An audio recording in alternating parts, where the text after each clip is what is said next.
So pregnant అయినప్పుడు అమ్మాయి okay తను హ్యాపీగా ఉండాలి అని, హ్యాపీగా ఉంచాలి అని సరౌండింగ్స్ కానీ, ఫ్యామిలీ కానీ, రిలేటివ్స్ కానీ చూస్తూ ఉంటారు.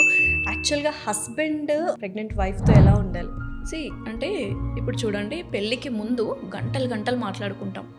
ఓకే, పెళ్ళి తర్వాత బికాజ్ ఎందుకు ఉన్న లిమిటెడ్ టైంలో మనం ఎప్పుడైతే కలుసుకుంటామో that is a very limited time. ఆ దొరికిందే ఛాన్స్ అన్నప్పుడు మనం చాలా లవ్ని అప్పుడు ఇచ్చేస్తాం, చూపిస్తాం. మన పాజిటివ్నే చూపిస్తాం తప్ప నెగిటివ్ చూపించాం కదా. వన్ సైడ్ ఆఫ్ ది కాయినే ఎవరికైనా. పెళ్ళికి ముందు ఒక అబ్బాయి అమ్మాయి రిలేషన్షిప్లో ఉన్నా సరే ఓన్లీ మన పాజిటివ్ సైడే కనిపిస్తాయి, అంతే. వాళ్ళు అదే చూపిస్తారు కాబట్టి ఇంప్రెస్ చేయడానికి. వన్స్ పెళ్ళైన తర్వాత second side of the coin అనేది మనకు కనిపిస్తుంది.